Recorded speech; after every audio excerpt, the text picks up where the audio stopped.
Chair recognizes himself for 5 minutes for an opening statement. On November 19, 1863, Abraham Lincoln delivered the Gettysburg Address. In dedicating a portion of the battlefield, President Lincoln said that the dead did not die in vain, that the nation would have a new birth of freedom, and that government of the people, by the people, for the people shall not perish from the earth. A government that is by the people and for the people is the very foundation of a democracy.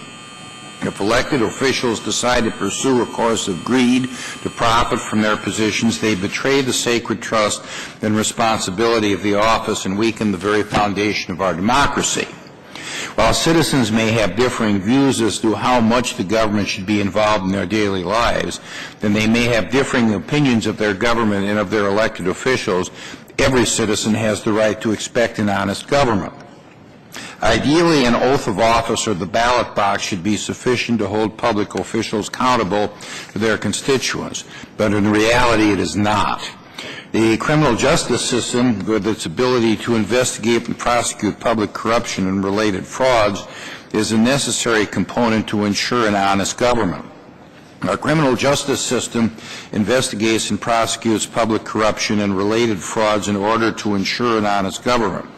The FBI identified the investigation of public corruption as a top priority and recognized that public corruption proposes a fundamental threat to our national security and way of life. It impacts everything from how well our borders are secured and our neighborhoods protected, to verdicts handed down in courts, to the quality of our roads, schools, and other government services. And it takes a significant toll on our pocketbooks, wasting billions in tax dollars every year. Today's hearing examines the gaps in our federal corruption laws that limit their effectiveness and allow corruption to persist. I and my colleague from Illinois, Mr. Quigley, introduced H.R. 2572, the Clean Up Government Act of 2011, to strengthen our public corruption laws.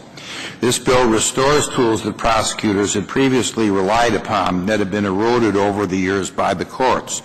The bill also enhances other federal statutes used to fight and deter public corruption.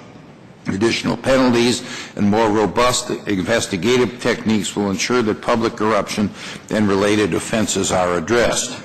A significant statute for prosecuting corruption was diluted as a result of the Supreme Court's decision in Skilling versus the United States.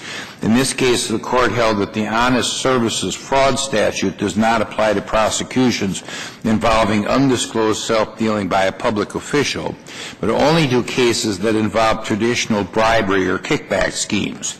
Both types of honest services fraud prosecutions are equally essential to maintaining government integrity while ensuring that decisions made by public officials are made in the best interest of the people. Many instances of public corruption do not involve a classic bribery or extortion scenario, but rather public officials who exploit their positions and influence to benefit outside entities or individuals. Undisclosed self-dealing is not covered by any other area of federal law. It is imperative that Congress restore the statute to its original intent.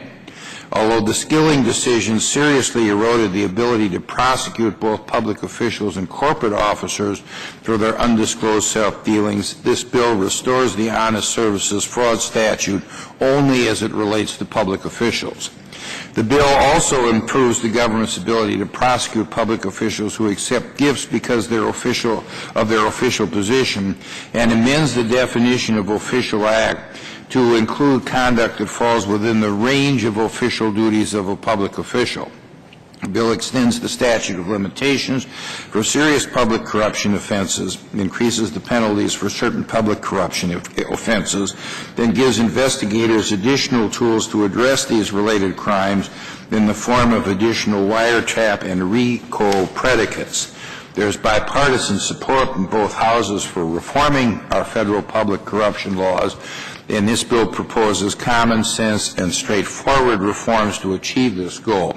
And before recognizing the gentleman from Virginia, Mr. Scott, for his opening statement, let me ask unanimous consent to insert in the appropriate part of the record a letter from the FBI Agents Association and a letter from the Citizens for Responsibility and Ethics in Washington, or CREW for short, in support of this legislation.